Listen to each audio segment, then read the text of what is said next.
Hello and welcome to Spotlight number 5, Producing Music. If you saw Spotlight number 4, Chasing a Dream, I explained to you about the brothers. And I also introduced you to Jason Mabry.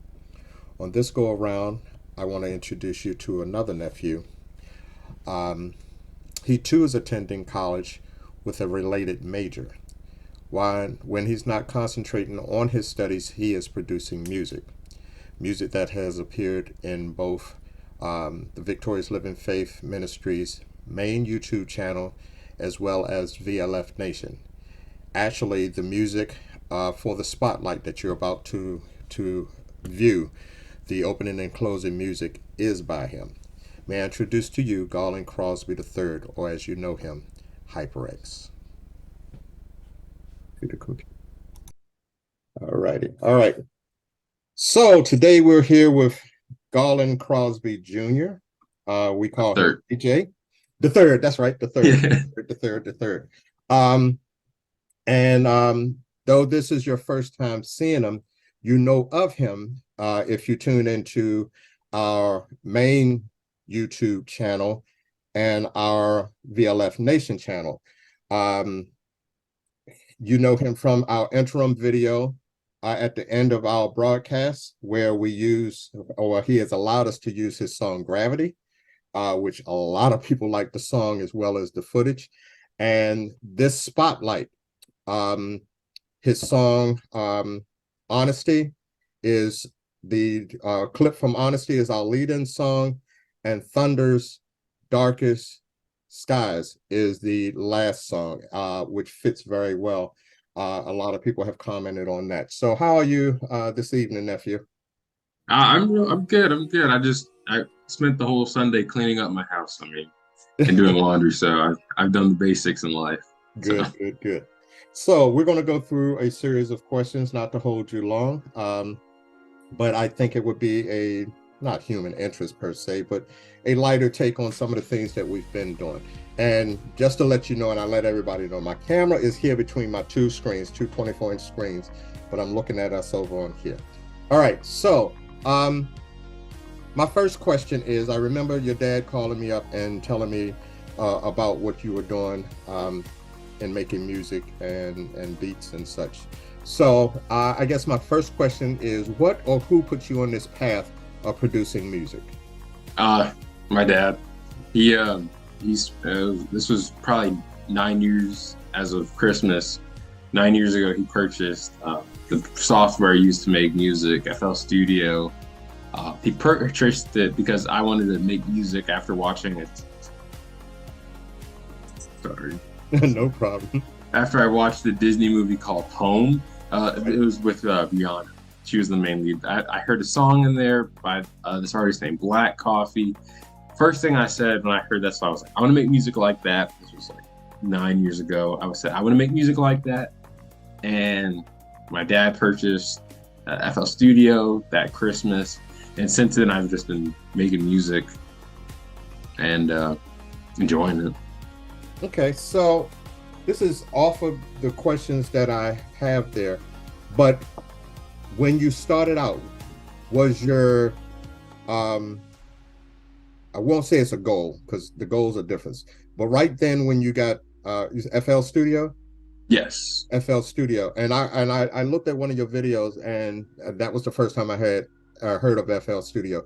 My son uses something and I can't remember what it is, but I'm going to be talking to him as a later date. But when you started this, was it to make beats or was it to make full songs?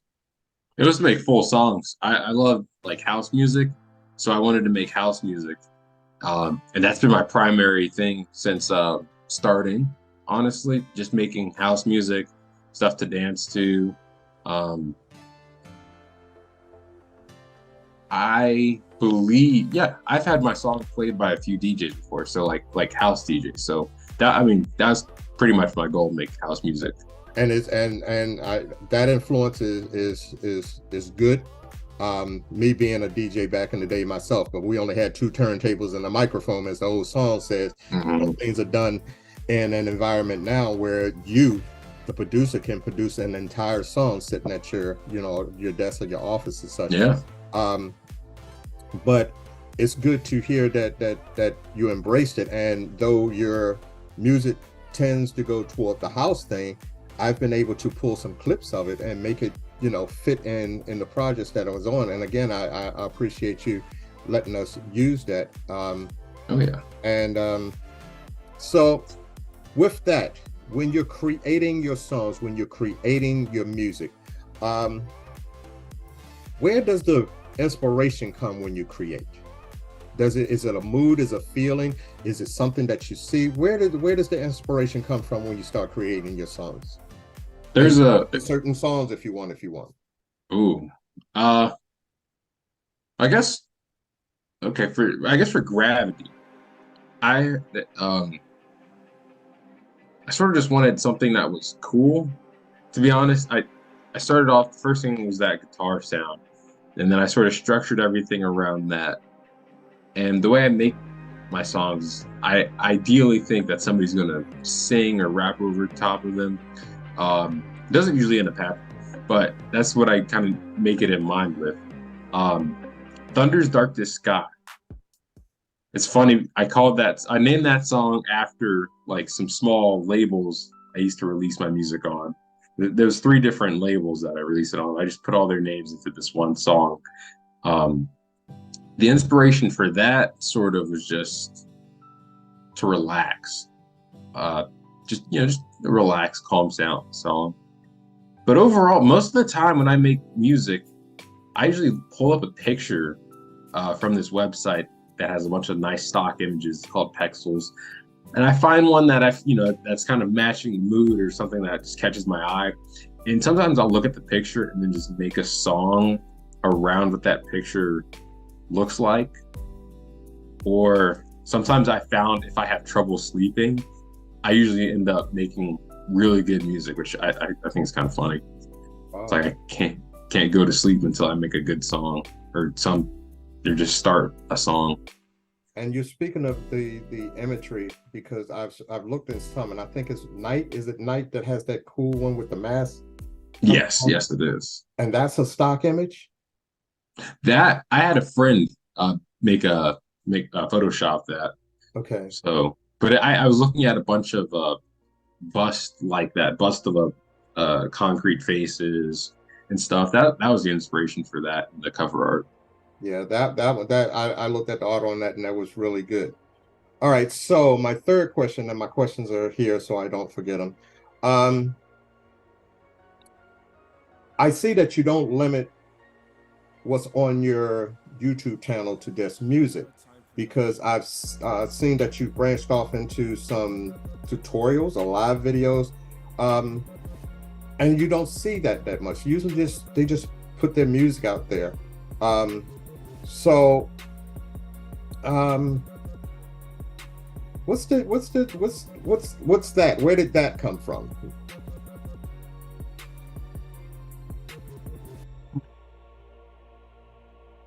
I enjoyed talking to people. And I'm not really scared of being wrong or appearing, just being shy about showing my face. And I quite enjoy it when there's a face to the art. So I figured I had the equipment to sort of take videos of myself and record what I do. Mm-hmm. So I figured I just sort of did it. I enjoy interacting with, I guess it's a camera, but people, sort of make an attachment to me as a person, an artist. So, and I kind of feel like what I learned over the years I could share, which is, where the tutorials came from. And I enjoy creating music and seeing what other people have to say. I guess that's where the live streaming came from. Part of it, to be honest, is also for, views and stuff. Like, what's not for views, but I really enjoy it. And, I feel like it's part of, it was something that's part of my character now that if I look from a third person point of view, that I enjoy interacting with people and not afraid to sort of show my face. Right. Okay, so you went into a little part, and I'm going to go into this because I'll say most people I know, because now I'm doing this, I'm doing it for the church, but I'm not keeping it to church, directly church stuff, you know. I'm doing Hmm. things like this, you know, that I interviewed Jason um, on his screenwriting. Jason started with directing, and he's going to college in Virginia, and he's doing screenwriting. So I wanted to get into his head, and I'm thinking he's doing screenwriting, you're doing music. One day, maybe the two of you will match together and do something as cousins. So however you want to put Hmm. it, since we're the brothers, but most people sell their work. And when I wanted to use Gravity, and I was all I do subscribe to your channel, um, and not just because you're family, but I like what you do and I like what I'm listening to. But most people sell their work, and we were talking about that, and you even made a short, and I think I seen the long version of this as to why you shouldn't buy streams. Hmm. Okay, and why why shouldn't you buy streams? Because I am using, you mentioned Pixels, and I've taken a look at it, but right now I'm using most free images from FreePix, and I've started to branch into some of their videos, um, and I'm keeping it doing the free. So why would you make something like why you shouldn't buy streams? First, it's a scam. Second, it's a lot of money to spend on a scam. Um, and because it's heavily promoted within the music industry, buying streams or listeners or sort of advertising that's not directly with like a program itself, like buying an advertisement through a company. It I've really noticed that about the music industry. There's a whole lot in place that a whole lot of businesses and gurus in place to make it seem like they can help you grow your music, when most of the time it's a scam to get some money out of your pocket, which is really sad because it's really expensive to get good, well, to actually get far in the music industry. Really, it does cost a certain amount. Um, and a lot of people prey on artists who are, sort of desperate. Mhm. And I just I didn't really see anybody talking about it so much. So I was like, I should probably make a video. Um, and then I made that video because I purchased one of the services just to see what it was like, Mm. with the whole intention of making a video about it. Okay. Uh, I lost like $40, but I mean, it's $40 learning Yeah, that's experience. yeah, I was getting ready Yeah, to say that, right? yeah. And I've seen some. I've used, I of course I use your music as it fits into whatever project I'm working on, but I've gotten free stuff from Slipstream, and I think they give me like five a month. So I'm really particular about what I'm bringing down if it goes with a certain person and such. Um, and what's the other one? Oh, on YouTube, Breaking Copyright. They have a Hmm. lot of stuff out there. And I haven't seen you on Breaking Copyright, but that brings me to that I have noticed when I looked recently that you're stretched across multiple sites now. I know when we give you credit and what we do, I use your SoundCloud, but I looked the other day and you have multiple sites that you're on now. Is that by design, or is it somebody sharing your music, or is it all controlled by you? So kind of both, honestly. The way I release my music onto like Spotify and iTunes and a bunch of other stores, that's the main way it gets on so many websites. But for YouTube, a lot of my music not posted by me is posted by other channels and stuff. Because I do all my music's like no copyright, so they can all post it. And a lot of channels have actually posted it before, so that's another way. And I've noticed that once you post a video that's like not copyright, people use them in their individual videos for their own content, which has happened quite a lot. So A lot of it, well, let's see. Most of it is me putting it out, but Okay. there's a fair amount of stuff that I haven't posted myself that people have, sort of posted using my work. Okay. Okay. Okay. Okay. Um, so last night I actually thought of a question and I wanted to see if the question crossed into something you've done, and it did. And it did. So again, I've seen a video of your goals, but let me shape it this way. For the sake of this video, what are your musical goals?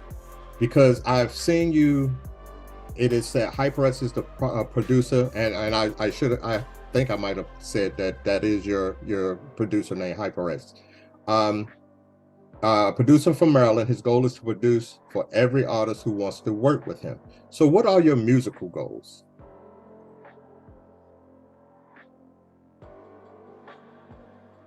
I would say my most immediate music goal is to finish a song. I've been very busy with school and I guess life.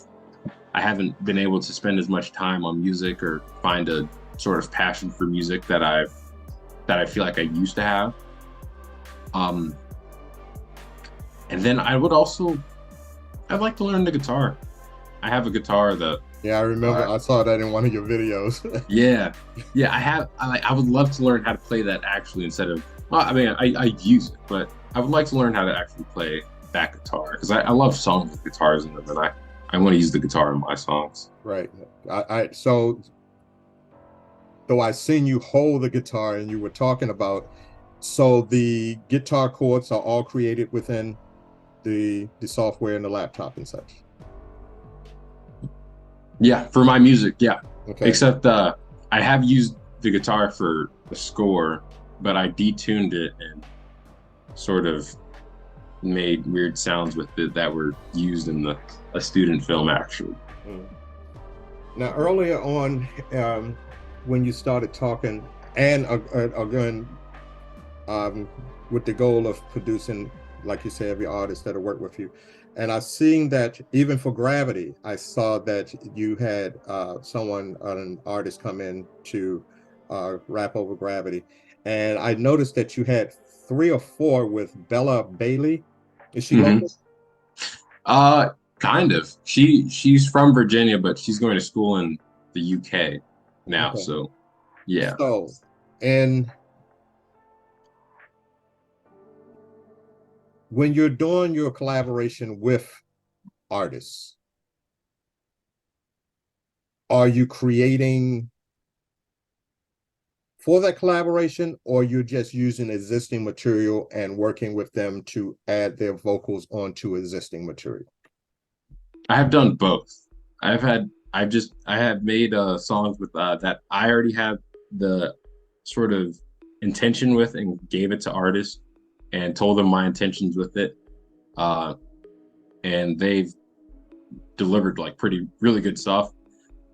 But then I've also sort of started projects with artists to curate them directly for like what they want. So most of the time it's me sending them what I want, but I've had a few times where or I've started to be more now where I work with the artist directly and figuring out what we would want the song to be.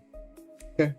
So let's wind down toward the end of this interview, of which again I thank you for it. And Yeah.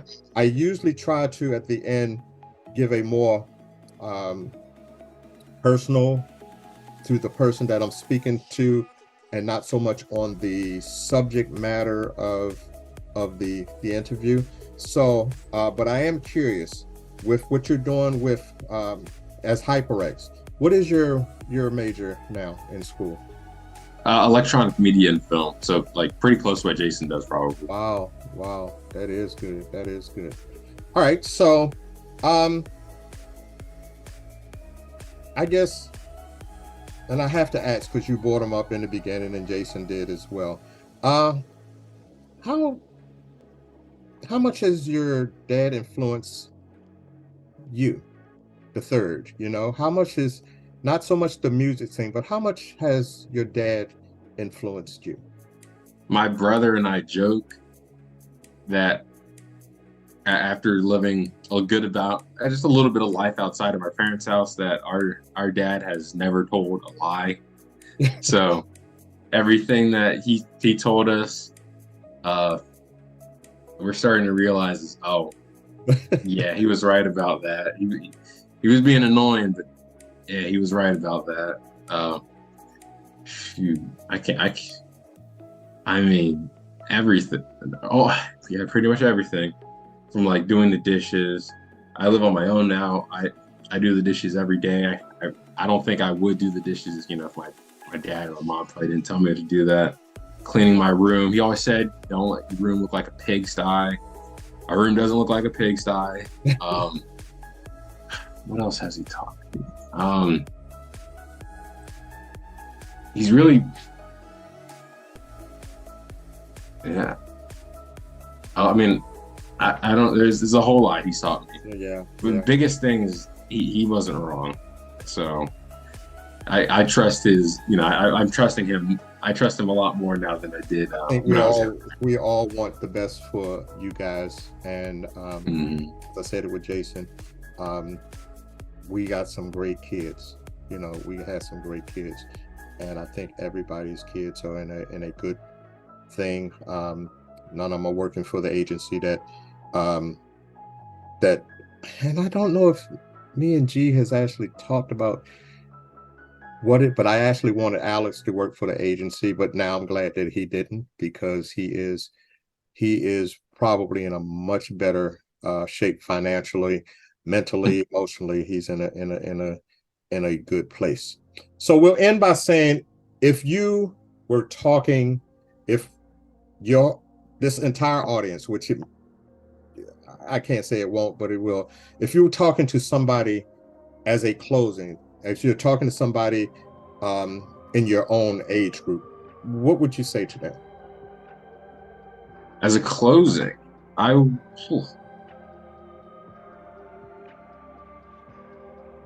saying you're talking to your brother, let's make it a little bit easier. Mm-hmm. You're the big brother. So say you're talking to him and you have one of those moments when you just want to impart experience, knowledge, or something to him, just like your dad told you these things. If you had to say something to your brother, what would you say? You got time.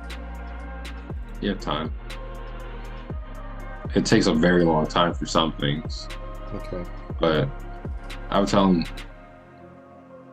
he has time and not to worry too much about it. Not to quit, or not to quit anything, and not to expect something to happen soon. But I would tell him not to be impatient with anything. Yeah. Okay. So again, I thank you. I'm going to stop this recording and say a couple more words to you before I let you go, because I really appreciate you taking your time. And the questions that I've asked you were not always for the video. They were questions that I wanted to know, especially when it comes to creating music, because I listened to some of them. It's like, where's his inspiration for that? So I really appreciate that. So I'm going to hit the stop on the record, but don't go away. Oh yeah, of course. All right. So where is the record stop? Oh, here it is.